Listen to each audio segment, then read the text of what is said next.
नमस्कार। आज की कहानी आपको डराएगी भी और सोचने पे मजबूर भी करेगी कि सपना या हकीकत। तो चलिए शुरू करते हैं आज की कहानी। मम्मी! रोहन तेज स्वर में चिल्लाता हुआ उठ बैठा। उसके चेहरे पर डर के मारे पसीने आ गए थे। उफ, कितना डरावना सपना था। मैं उस 20 मंजिला बिल्डिंग से नीचे कूद गया। लेकिन क्यों मैं उस अनजान जगह में क्यों गया? क्यों मुझे मरने की जरूरत पड़ी? खैर छोड़ो, सपना ही तो था। सपने भी कभी सच होते हैं भला? रोहन ने अंगड़ाई लेते हुए घड़ी की ओर देखा तो चौंक गया। अरे बाप रे, 8 बज गए। मैं तो स्कूल के लिए लेट हो जाऊंगा। चल बेटा रोहन, जल्दी से तैयार हो जा, वरना शर्मासर नामक राक्षस तुम्हें खा जाएगा। रोहन तेजी से तैयार होकर स्कूल की तरफ बढ़ गया। रास्ते में उसकी नज़र एक छोटी सी बिल्ली पर पड़ी, जो रास्ते के बीच में डरी सहमी उस रास्ते से बाहर निकलने की कोशिश कर रही थी। रोहन को उस पर दया आ गया। वह गाड़ियों से बचते बचाते उस बिल्ली के पास पहुंचा। उस बिल्ली को पुचकारते हुए बोला, ओ प्यारी बिल्ली, तुम यहाँ कैसे पहुंची? चलो मैं तुम्हें सड़क के किनारे ले चलता हूँ। बिल्ली कुछ देर तक रोहन के पास आने से डरी थी, लेकिन थोड़ी देर में वह रोहन के पास चली गई और रोहन उसे गोद में लेकर जैसे ही मुड़ा, अचानक एक कार तेजी से उसके पास आकर तेजी से ब्रेक मारते हुए रुकी। रोहन ने डर के मारे अपने दोनों आंखें बंद कर लिए थे। तभी कार के अंदर से एक तेज आवाज आई, ए बच्चे, मरने के लिए मेरी ही गाड़ी मिली थी क्या? सॉरी अंकल, रोहन ने अनमने ढंग से कहा और मुड़कर दूसरी साइड जाने लगा। लेकिन तभी उसके सामने एक अनियंत्रित ट्रक आ गया। ट्रक रोहन और उस बिल्ली को कुचलते हुए आगे बढ़ गया। रोहन के मुंह से बस एक ही चीख निकली, आह! आवाज़ सुनकर रोहन की मम्मी तेजी से रोहन के कमरे में आई। क्या हुआ बेटा? रोहन ने अपनी आंखें खोलकर देखा तो वो अपने घर में था। वह परेशान सा अपने शरीर को देखने लगा, जो अभी ट्रक से कुचलाकर मांस का लोथड़ा बन चुका था। मम्मी, क्या हुआ बेटा? कोई बुरा सपना देखा? रोहन, सपना? मैं सपना देख रहा था, लेकिन मम्मी, मैं तो पहले ही बोलती थी कि रात में भूतिया फिल्में ना देखा कर, लेकिन तू मेरी बात सुनता कहाँ है? रोहन, ओ सर में तेज दर्द हो रहा है। मम्मी रोहन के नब्ज चेक करने लगी। बुखार तो नहीं है, शायद परीक्षा की टेंशन की वजह से होगा। तुम एक काम करो, जाकर स्नान कर लो, इससे तुम्हें राहत मिलेगी। उसके बाद भी ठीक नहीं होता तो हम डॉक्टर के पास चलेंगे। रोहन सीधे स्नान करने के लिए चला गया। ऐसे कैसे हो सकता है यार? वो बिल्कुल हकीकत जैसा लग रहा था। रोहन याद करते हुए बोला, अरे यार बस भी कर, इतनी देर से तू वही सोच रहा है। वो बस एक सपना था और कुछ नहीं। सपने हकीकत जैसे ही लगते हैं, लेकिन सपने कभी सच नहीं होते, रोहन के दोस्त समन ने बोला। रोहन, तुम सही कह रहे हो यार। समन, अच्छा ये बता, छुट्टी के बाद मूवी देखने चलेगा? रोहन, ठीक है, पर मूवी कौन सी है? समन, एनाबेल कम्स होम, मज़ा आएगा। कब से इस फिल्म का इंतज़ार कर रहे थे। रोहन, नहीं यार, आज नहीं। समन, क्यों, क्या हुआ? डर गया क्या? रोहन किसी से नहीं डरता। छुट्टी के बाद चलते हैं, देखते हैं कौन डरता है। समन, यह हुई ना मर्दों वाली बात। शाम का समय। रोहन और समन सिनेमा के अंदर बैठे हुए थे। उनके हाथों में पॉपकॉर्न, चिप्स और कोल्ड ड्रिंक्स थे। फिल्म शुरू हुई। फिल्म के सीन काफ़ी डरावने चल रहे थे। एनाबेल की गुड़िया कैद से आज़ाद हो चुकी थी। रोहन के चिप्स ख़त्म हो गए तो उसने समन के चिप्स लेने के लिए उसकी तरफ हाथ बढ़ाया तो उसने कुछ अजीब सा महसूस किया कि समन के सीट पर कोई लड़की बैठी हुई थी। रोहन ने उसकी तरफ देखा तो डर के मारे काँप गया। उसके बगल में एक चुड़ैल बैठी हुई थी। रोहन वहाँ से तेज़ी से भागना चाहता था, लेकिन डर के मारे उसके पैर वहीं जम गए थे। वही वह चुड़ैल रोहन की ओर देखी जा रही थी। रोहन अपनी पूरी ताकत के साथ उठा और वहाँ से भागने लगा, लेकिन जैसे ही वह उस कमरे के दरवाजे के पास पहुंचा, अचानक से उसके सामने वह चुड़ैल आ गई और एक तेज धार वाले चाकू से रोहन का गला काट दिया। रोहन दर्द के मारे वहीं गिर पड़ा। चीखना चिल्लाना चाहता था, लेकिन उसके मुंह से कोई आवाज़ ही नहीं आ रही थी। वह चुड़ैल डरावनी हंसी से हंसते हुए रोहन के रक्त चूसने लगी। रोहन दर्द और मदद के लिए चिल्लाता रहा। तभी एक आवाज़ आई। यह कौन शोर मचा रहा है? शर्मा सर चिल्लाए, जिसे सुनकर समन ने रोहन को चिमटी काटते हुए जगाया। रोहन डरा सहमा हुआ अपनी आंखें खोला तो वह अपने क्लास में था और क्लास के सारे बच्चे और शर्मा सर बस उससे ही देख रहे थे। शर्मा सर, रोहन, अगर तुम्हें पढ़ना नहीं है तो घर में ही रहा करो, क्योंकि यहाँ सोने से तुम्हें ना सही बाकी स्टूडेंट को परेशानी होती है। रोहन सॉरी सर बोलते हुए क्लास से बाहर निकल गया और विद्यालय के मैदान की एक ऐसी जगह पर जहाँ पर उसे कोई ठीक से देख नहीं सकता था वहाँ बैठ गया। तभी पीछे से उसके कंधे पर किसी ने हाथ रखा। रोहन चौंक कर पीछे देखा तो स्वाति थी।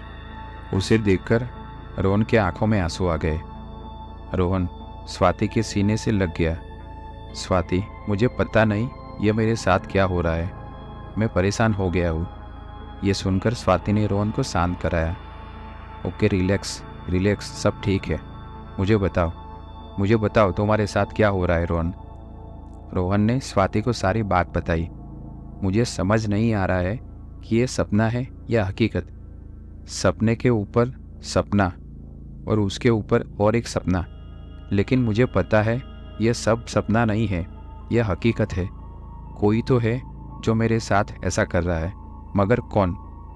स्वाति, तुम्हें आराम की ज़रूरत है रोहन, घर जाकर सो जाओ, सब ठीक हो जाएगा। रोहन, नहीं स्वाति, तुम मेरी बात समझ नहीं रही हो।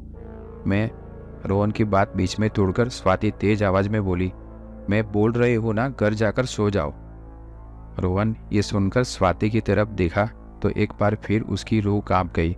स्वाति की जगह वही चुड़ैल बैठी हुई थी जो उस थिएटर में थी। रोहन डरकर भागने लगा, लेकिन उस चुड़ैल ने उसके पैर पकड़ लिए, जिससे रोहन मुंह के बल गिर गया। वही उसका सर पत्थर से टकरा गया, जिससे वह बेहोश हो गया। कुछ देर बाद जब उसे होश आया तो उसे सांस लेने में भी परेशानी हो रही थी। उसने आंखें खोला तो उसकी सांसें वही अटक गई। उसकी छाती पर वही चुड़ैल बैठी हुई थी। रोहन के होश आते ही वह चुड़ैल रोहन की और कुटिल मुस्कान के साथ देखते हुए रोहन के छाती चीरने लगी और मज़े से खाने लगी। रोहन दर्द के मारे चिल्लाने लगा, बचाओ बचाओ, कौन हो तुम, प्लीज़ मुझे छोड़ दो। यह सुनकर किसी ने रोहन को जोर से हिलाया। रोहन उठो, ये तुम क्या बोल रहे हो? रोहन ने आंखें खोलकर देखा तो उसके सामने स्वाति उसे जगाने की कोशिश कर रही थी। रोहन तेजी से उससे दूर हट गया। दूर रह चुड़ैल मुझसे, यह कहकर रोहन वहां से तेजी से भाग गया। यह क्रम निरंतर चलने लगा। यह क्या हो रहा है मेरे साथ?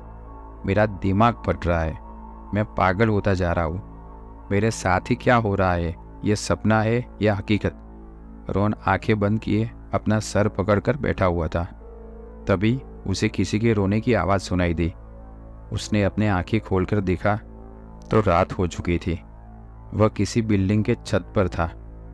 उसने आवाज़ की तरफ देखा तो एक लड़की एक कोने में बैठी रो रही थी। रोहन धीरे धीरे उसके पास गया। क्या हुआ तुम्हें? तुम ऐसे क्यों रो रही हो? कौन हो तुम और यहाँ कैसे बैठी हो? ये सुनकर वह लड़की बोली, मेरा नाम यामिनी है पर मैं यहाँ अपने आप नहीं आई। मुझे आज सुबह से अजीब अजीब सपने दिखाई दे रहे हैं, लेकिन यह कोई साधारण सपना नहीं है। एक सपने के ऊपर सपना, दूसरा सपना, दूसरे के ऊपर तीसरा सपना और तीसरे के ऊपर चौथा। ऐसा करके हजारों सपने के बीच मैं फंस गई हूँ। पता नहीं चल रहा है यह जो हो रहा है वह भी सपना है या हकीकत। रोहन यह सुनकर चौंक गया। क्या तुम्हारे साथ भी यह हो रहा है? मेरे साथ भी बिल्कुल यही हो रहा है। मैं भी इन सब से बहुत परेशान हो चुका हूँ। यह सुनकर वह लड़की बोली, लेकिन अब मुझे पता है कि मुझे क्या करना है। मुझे इस सपने से बाहर निकलने का रास्ता मिल गया है। रोहन, क्या?